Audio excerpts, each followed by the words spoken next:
this again. Okay, good evening, everyone. My name is Dr. Ramona Hyman, and I want to welcome everyone to Creative Conversations.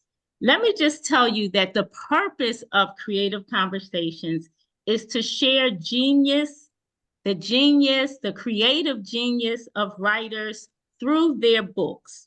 The goal is to celebrate the authors and also to share their books with the world. This evening, we are so blessed. This evening, we are really blessed to have a very special writer, the author of Hope and a Future, A Story of Resiliency, and Adenike Jacobs, who is the co-host, will introduce Karima S. Hyman. Adenike? Yeah. Karima S. Hyman has a bachelor's degree in education, a master's degree in mental health counseling, and a certificate in broadcasting. She is a mother, grandmother, and an speaker, author, and producer. Karima enjoys socializing, traveling, dancing, musical theater, reading, meeting new people, and participating in constant self-improvement like taking leadership, public speaking, and other classes. She works as a master's level clinician as well as a clinical research professional.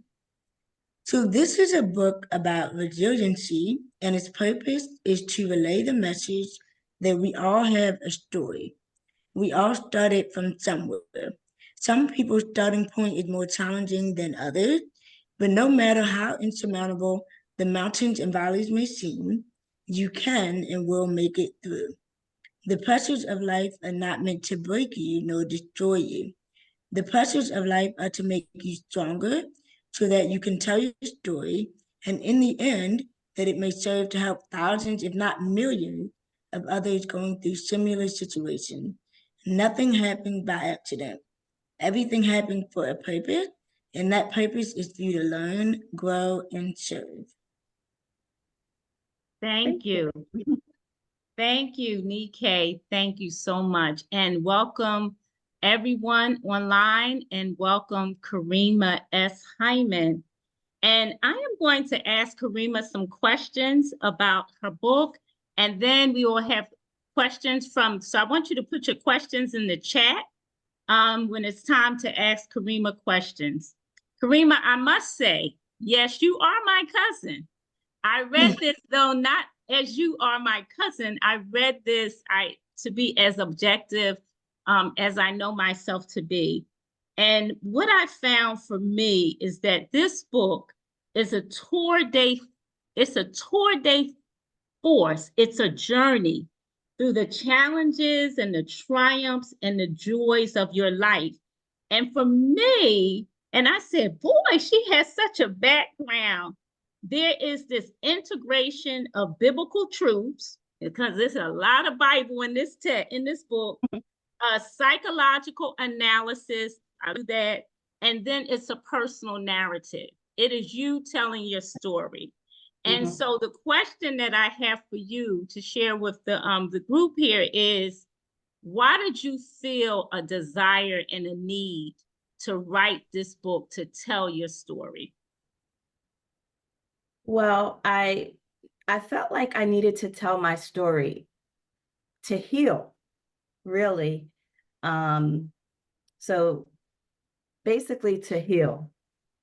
And I felt like I did the hard work in healing. I wanted to share that with the masses. I had been wanting to write a book for some time. It started when I became a mom at such a young age, and all of the learning that came with that, facing and overcoming so many obstacles while navigating my own personal development and parenting simultaneously. Just growing and parenting at the same time was taxing. It wasn't easy. So I learned a lot along the way. I felt back then, around 27, that I needed to write a book to share all that I had learned. But I guess the kind of like the catapult was when I had a bad breakup when I was about 35 that sent me into such self-reflection. I read everything I could get my hands on, and I did so much self-improvement during that time. So much was brought to the surface during that time and during graduate school. I felt like all of this that I had read, all of the, I went to basically like finishing school, like, kind of like charm school, kind of, to teach etiquette and just everything. I did a biblical scholarship class that was just it just changed my world. That was like the apex. And all that I had learned, I wanted to share it with everybody. But you can't do it all in one setting. And as a counselor, working in mainly secular agencies, you can't really bring a faith-based element into counseling sessions for the most part. So this was my way of getting my message out to as many people that were ready for it. Because I don't think that you're going to read this book and get from the beginning to the end unless you're ready to receive everything that it has to offer. Yeah, there's a readiness and there's an openness. I believe that this book opens Yes. you up. At least it opened me. Mhm. And so what I wanted to know is, what was your creative process? Because you have done a great integration of, when I say biblical truths, folks, Mhm. there's a lot of Bible in this text. And then you have your narrative, and then you have the analysis of your personal story. Mhm. It is well documented, the book, and we'll see that when you share with us. So what was your creative process? Like, did you put notes on a wall? So as a writer, what was your creative process? Well, in graduate school, I went to school for counseling, mental health counseling, and in our program, and as well as we have to go to counseling ourselves to make sure, that we're okay. But it also, we had to break apart our lives into chapters, starting with, in one of our classes, starting with our first memory. So starting with our first memory, we had to break apart our lives in chapters. And under each chapter, we had to write, a couple of pages about that incident that we named that chapter after. So basically, most of the book was written. I won't say most of the book, but the chapters, many of the chapters were written in graduate school. And we read a book by a gentleman named Dan Allender. It's called To Be Told, and he basically teaches you how to write a book, how he wrote his book. And I just followed that template.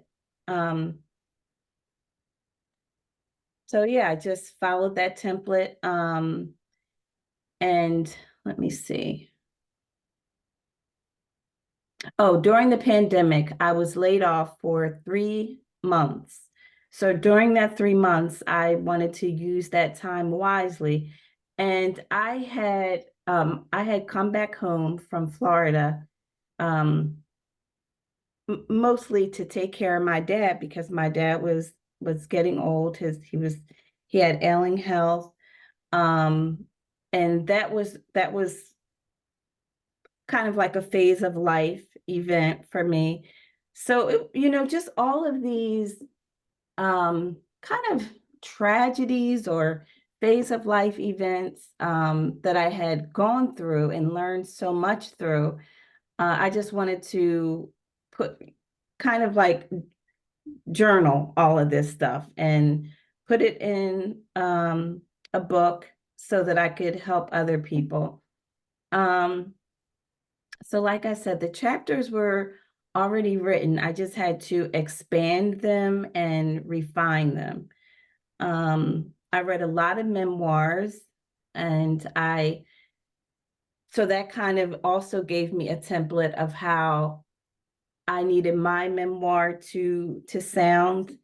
And I saw, how big some memoirs were. I'm like, I don't have time to make it that big, and how small some memoirs were. So I counted the words on each page, and then kind of like estimated how many words made up a chapter, and then how many words I needed to make up the chapters based on how many chapters I wanted in my book. So that was part of the creative process. And I'm generally a good writer, and a good therapist. So, and I remember everything, mostly everything that I read, right down to the page number. So I just, during the day, literally, I would just look at, under the chapter name, I would literally just write. I got a 5-subject notebook, and I would just, a college rule 5-subject notebook, and I just wrote everything out under the chapter name, counted the number of words on each page so that I knew how many words I needed in that chapter. So I wrote just during the day, I wrote it out, at night, typed it up on repeat for that, those 3 months. So, you've been in undergrad, graduate school, you've pulled all-nighters. It was no different than that. I just, be up all night typing. And then I just, I didn't know how to write a book. Where do I start? I know I want to write a book, but where do I start? I'm not famous, so I can't go to some publisher and, have a ghostwriter. So I just wrote the whole book out. I had the chapters and everything. I just wrote the whole thing. And that way I could just hand it to somebody and say, this is my book. I had an idea of the cover, but we had to get a graphic designer because I could only get pictures from the internet, and we didn't want anybody to sue us. So, and then I'll talk about that during the publishing process. But I just basically wrote the whole thing out, including my citations. I remembered everything that I read, from from the time that I started to read everything I could get my hands on. I just remembered everything I read, and I remembered where I got them, where I got the information. So I was able to include the citations. The book is empirically based. There are, I want to say, like 34 citations, references. So it's like Ramona, like you said, it's a personal story, but it's an analysis of my story backed up with citations. Yeah, it is well documented, and that was very impressive. And so the other thought I have in my mind for you is in terms of the creative process, you dug deep in this text. And folks, she dug deep in this text. And so I was wondering, how did you know, like, where did you go to in order to pull out all of that memory? Like, like how long did it take you um to simply to say, okay, I'm going to pull this out and I'm going to write this down? I don't know. I think I enjoy the creative process. of writing. I am very analytical. You are. And I love my work, clinical research, as well as counseling. I literally found, three things that, well, during my growth process, I was able to kind of like narrow down things that I'm interested in, because I used to be interested in so much I couldn't like find a major anything. Mhm. So I love counseling. I love studying development. I love writing. I love dancing. It's like those are the three things that I am good at. Mhm. I forgot where I was going with that. Could you repeat your question? Yes, how did you went deep, so you Yes. dug out of yourself in order to put this on the page to write this. So, what happened in that process? Right. So everybody likes to talk about themselves. So I like to and I like to analyze myself, analyze why is this happening? Why did this happen? Why did that happen? So it was easy for me just to um, kind of put it all out on paper, everything, my whole life, and analyze with my training, um, why this happened, or, how to resolve this. So it was, for me, it was easy because it was these are just the things that I found finally that I was good at. Nice. So now, would you share your publishing process from the idea, you got this idea to publication? Because of course, these days people have so many different ways of getting to publication. And so what was that process for you? So when I realized that I wanted to write a book or needed to write a book, I felt like I needed to. I felt like I can't keep all of this knowledge to myself. So I just wrote the whole thing out. I knew that um, something would come to me. So I just wrote the whole thing out, and I just became aware, Mm, of things going on around me, people, um, things that I would see, because I didn't know where to start, so I contacted Hay House Publishing, but I saw like a lot of things that they published I didn't really agree with. So I didn't really want to go in that direction. So I was friends with a gentleman who he has his MSW, but he's involved in um, politics. And I thought, okay, he's a reputable person. He posted his friend's book, who was the superintendent in Reading, Pennsylvania. He ended up being the superintendent of Lower Merion, and now he's like the Secretary of Education of Pennsylvania. So I thought, okay, these are reputable people. So I reached out and I asked him about his publisher, how he published his book. He gave me Wanda, our publisher's number. Um, and I called Wanda and we talked for hours.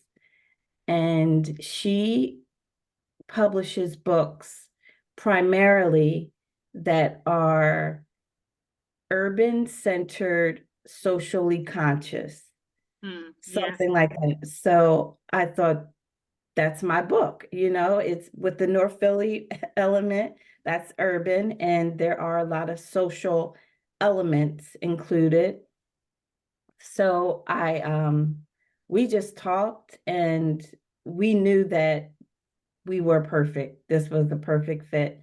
And I always hear stories about people that, you know, shop their books around from publisher to publisher and can't get a publisher. And I was like, it was so easy. Like I said, I just became aware because I didn't know where to start. So I just I knew that God would give me the answer. I just had to be aware. So that's what I did. Wow. Well, you know what? And I did go on that publisher's website, and yes, she publishes socially conscious and some and Christian books. And I noticed that. Would you give us why should we buy your book? I understand why I need to have this book.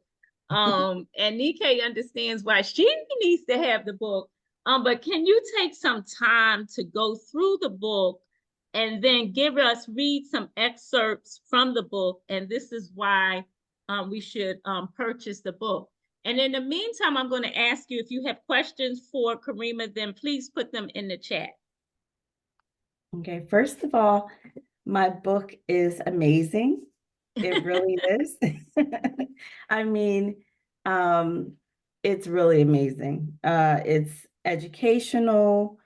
There's a lot of biblical laws, universal laws. It's a great teaching.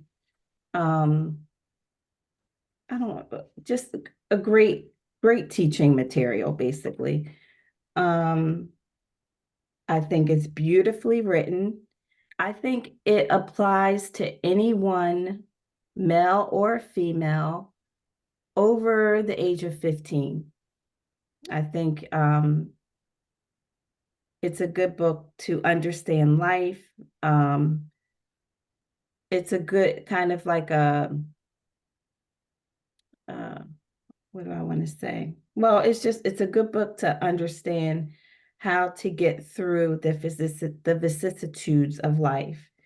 And to, understand that if you're going through a valley right now, that's temporary. You're going to reach the mountain soon. And that leads, I guess, to the next part where you want me to read the excerpt.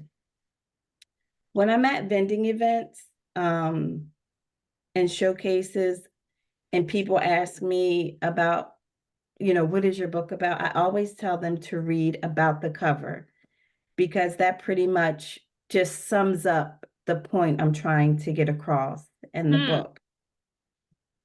And I'll read that now. Okay, so, and I'll show you the cover.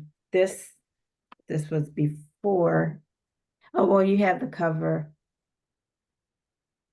as your background, Nikkei. So about the cover. To find answers to most of life's quandaries, look no further than nature. And that's huge right there. If you could just understand that and just really look at nature, look outside, look at the bees, look at nature, you won't stress out. People make life so much harder than it has to be. To find answers to most of life's quandaries, look no further than nature. Wallace D. Wattles states in his book, The Science of Getting Rich, that there is always an analogy in nature. See the mountains and the valleys. That is life. If you are in a valley, keep going. You will soon make it to the mountaintop. That probably won't last long either, however, and you will soon descend into a valley, such is life. Also, you see the trees. A mentor once taught me that as far as the tree's roots go into the ground, that is the same measure that the tree's branches reach towards the sky. Your hardships are in direct proportion to your successes. Also, you will see water. Everything is always moving. You are either moving forwards or backwards. Finally, in the same way that the water meets and recedes from the shore, there is an ebb and flow to life. That is, I'm telling you, I underline that. I underline that. Yes, yes, yes. You want to read some more excerpts there from the book? Let's see. You already read the introduction. I didn't have anything else Nothing really sticks out to me. Was there anything that you kind of gleaned from it that stuck out to you that you might want me to read or share? It was You know, very personal. yeah, it is. It is. It is a very, very, and that's why I asked you in terms of, in terms of you're digging deep. And so of course we have parents here that are in this room on the line. Um, and if you can, I like how you navigate and you share the challenges you had, and then you analyze them. Can you share with us an example of that, where you explain something through the narrative, and then you use someone in the field to explain it?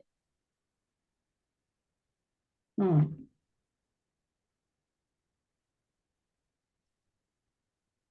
I can't think of any. Okay. I'm sorry. Oh, no, you're fine. You're fine. I'm trying to. Um, so okay, I didn't I want to do you want me to just pull out my notes where at the beginning, well, of course you talk about one, you dedicated to your dad. Mhm. And one of the things, of course, that I understood, one of my takeaways is that even though you knew your dad had challenges, you Mhm. understood that your Mhm. dad loved you. Oh, I know. Yeah, I Yeah. knew. And Mhm. so if you can, read, a part of that, um, that was one of my takeaways, is that even though our parents may have challenges or may have had Mhm. challenges if they have passed away, when you come away as a therapist and you begin to analyze that, then you know what I'm saying, you see and can appreciate your dad for who he was with his challenges. And Right. then you also, understand that that was a part of your growth too, as a human being. Mhm. You know what I'm saying? So um yeah, I appreciate it. I appreciated that. Yeah, I mean, I was born when my dad was, I think, like 42. Yeah. And we don't, I don't know why, I know he was married before my mom, and I don't think his first wife could have kids. So when you think about it, he was 42 years old, and he just loved his new child, whether it was a boy, he was just so happy to finally have a child, um, and sometimes I think he loved me too much because he didn't, um, he kind of, everything was okay, with him, like with me. He never, I don't want to say it, like, I think he just saw me as his little creation, and n no matter how flawed I was, he just didn't see any flaws. Until maybe I think I always think, like, a little later, I think I always think, and I'm very hard on myself because I didn't get married, while prayerfully it will happen soon, but, um, he didn't see me get married, so I never wanted to disappoint him, and I felt like he was disappointed with that. Um, but other than that, it was like I could kind of do no wrong, which isn't good because he was always kind of like in agreement with me. And I was like, kind of sometimes I was like, I know that's not right, but he just, you know, was always kind of like in agreement. Yeah, me. he Yes. was. Now those, and then of course there's a flip. Of course, you had the challenges in terms of your mom, who loved you all also immensely. But you felt challenged in terms of your mom, and then challenged in terms of your son. Mhm. And then the beauty of what you said in terms of you call it the generational curses, that chapter. You said that families have these unspoken codes of behavior, expectations, and a certain image they would like to project in society. However, some unspoken ways of behaving and functioning can become pathological and unhealthy.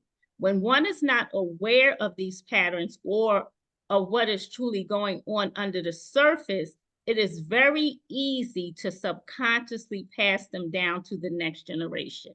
Mhm. And I just thought that was so powerful. I thought that you dug deep to bring that out, because sometimes we may want to just not bring that out, not want to share. And you shared it all in this book. Yeah, and that's every family, and Yes. that's everybody, it's like kind of like The Walking Dead. You have to really kind of like snap out of it and kind of like go a completely different direction, which is not always easy, to kind of break certain cycles or um yeah, just to break certain cycles in every every aspect of life, every family, that's just it's just life. And that's part of why I wrote this book. It's it's it's personal, but everybody can relate to it, Yeah. Yeah. We're not I'm not so different than, 95% of the world, you know. Okay. So Nikkei is telling me that we need to move to the chat. So Nikkei is going to ask the questions that are in the chat. Thank you, Nikkei, for keeping me on time. Okay. So we have, well, this is a three-part question from Tilly the Heart. How did you derive at the title of the book?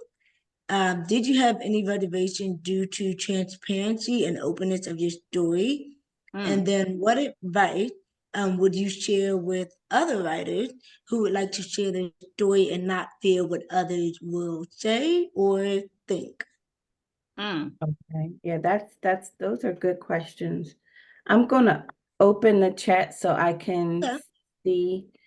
Um, but the title, because I am like faith, my faith is what has gotten me through life, faith and my education. That's basically what I have leaned on. So I think just being a faith-based person, um, I think that scripture just jumped out at me, and I thought um, that's what everybody should base their life on. God has plans to prosper you and not to harm you, to give you a hope in a future. So if you think of that, if you think of your life in that way, you'll know that good things are coming. That's because that's what God's plans are for you. And I did have reservations, and I still kind of, think, should I have, done this? But I really needed to. Um, and I did it with love in my heart, um, because I really do love everybody, and um, everybody that, in the book. Um, and I wrote every word with love. I didn't write any word with any like um, hatred or anything like that, because that's not the point of the book. The book is to teach. It's not really a personal feelings. It's more about personal development. So I did have reservations. But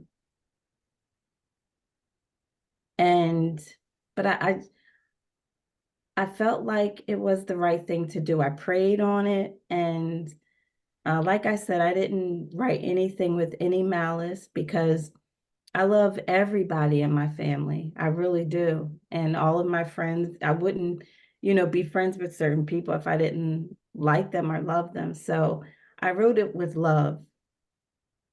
And what advice? Well, you have to do what's good for you. You have to, if writing your story means healing, then that's what you have to do, because we need more healed people in this world. So if writing your story helps you heal, you need to do that. And I would say don't say anything harmful to anybody. And don't make it negative, make it positive, make it in a way where people can learn from it. And not prayerfully, I pray that people can walk away from my book feeling inspired, feeling like they learned something, not feeling dumped on or, negative in any way.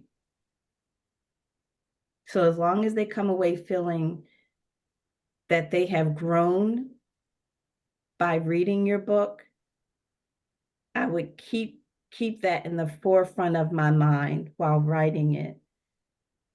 That does this sentence, literally sentence by sentence, does this sentence encourage growth? And I would do it like that. Wow. I like to, Nika, I'm just going to jump in for 1 second. I like too that you changed the names. Definitely. Yeah. Okay. To the next question is from Joshua William.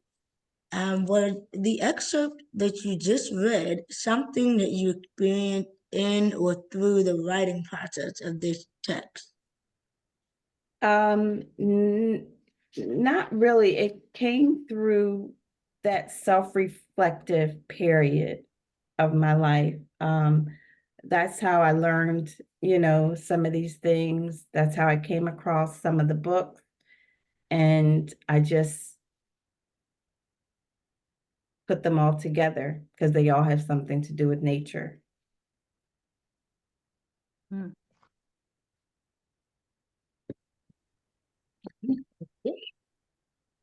And the next question is, what are 3 pivotal takeaways from your story and the positive impact on your life? I feel like I'm healed.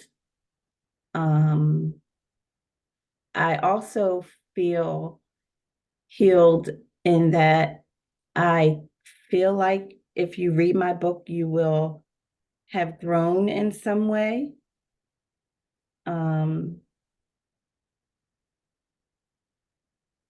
And I don't know. I mean, I would like it to be international. I would like it to even maybe get made into a movie one day. So, and also it helped me to explore another field of writing. I'm thinking about writing another book and other books and devotionals and stuff. So it's opened another field for me. Thank you. And the next question is, what process did you use to make sure the book wasn't too personal? I think it's very personal. Yeah. My life is an open book. I don't have anything to hide. But I did, like Ramona said, I did change the names.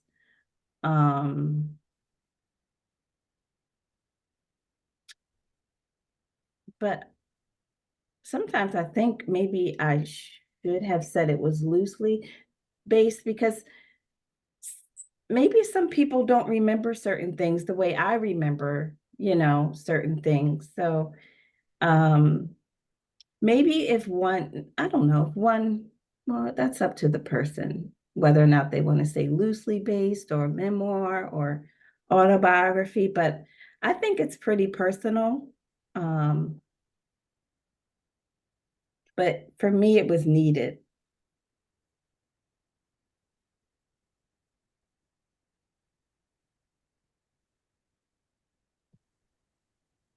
Does anyone else have any more questions they would like to put in the chat? May I ask a question, Nikkei, while people are putting their questions in the chat? One of the things you said, it's a very personal story in terms of the issue around color. As I'm just telling you personally, for me, when I read it, I was surprised because I consider you my light-skinned cousin. Who, me? Uh-huh.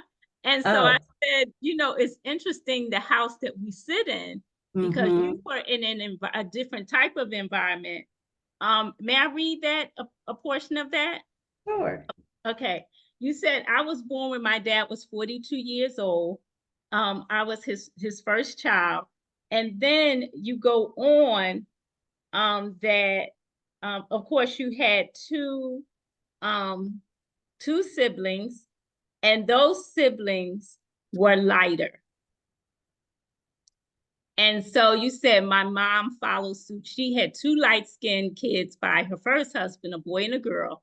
She met my dad and had a brown-skinned child out of wedlock, which is you. Perhaps her family felt I messed up their delicate balance. And I was thinking about the delicate balance in terms of what we talk about in terms of color. And I said, boy, it's really interesting in terms of perspective, because from the house that I'm sitting in here on my side, you were my light-skinned cousin. Okay, not that that was important in terms of our family, but it was important in terms of your family. And so how did you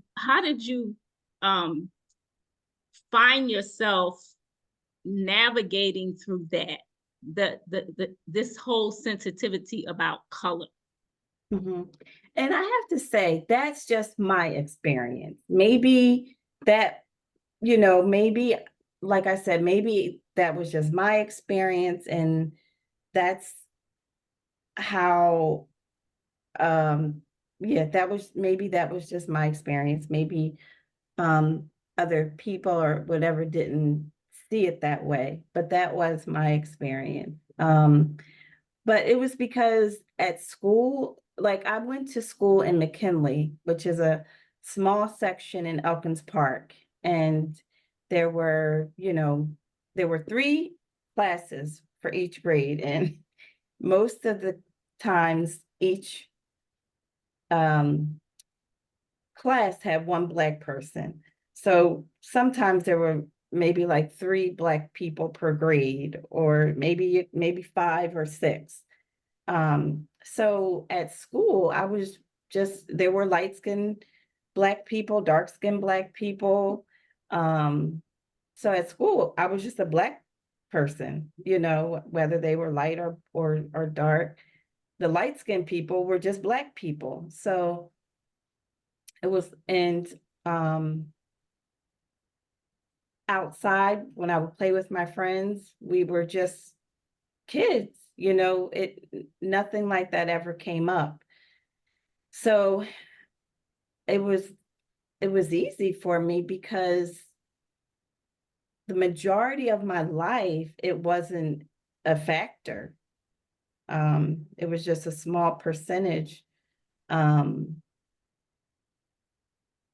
where it seemed to be a factor.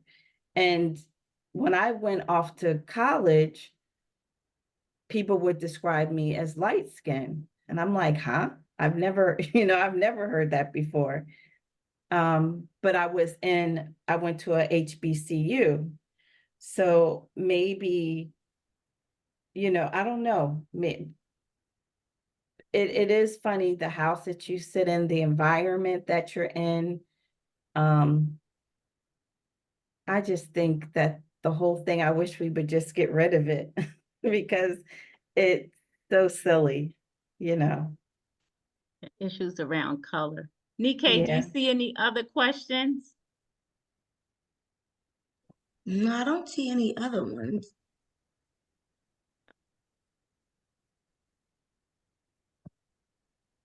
No, I don't see any other one. Okay. All right. So we'll move on to, if we want to get in contact with you, Miss Karima, how do we get in contact with you? Nikkei put in the chat that the book can be purchased on Amazon. You put that in the chat. The link is at the very top. Yeah, you did. And so that's in the chat. Everyone, if you would like to purchase Karima's book, you can purchase it on Amazon. And Karima put her email in the chat if you would like to contact her about speaking engagements, and also the publisher, of course, that she used. Karima, do you have any Okay. last message for us? I don't. I also put in my Facebook, Instagram, and LinkedIn. I'll put in my publisher's information now. Okay.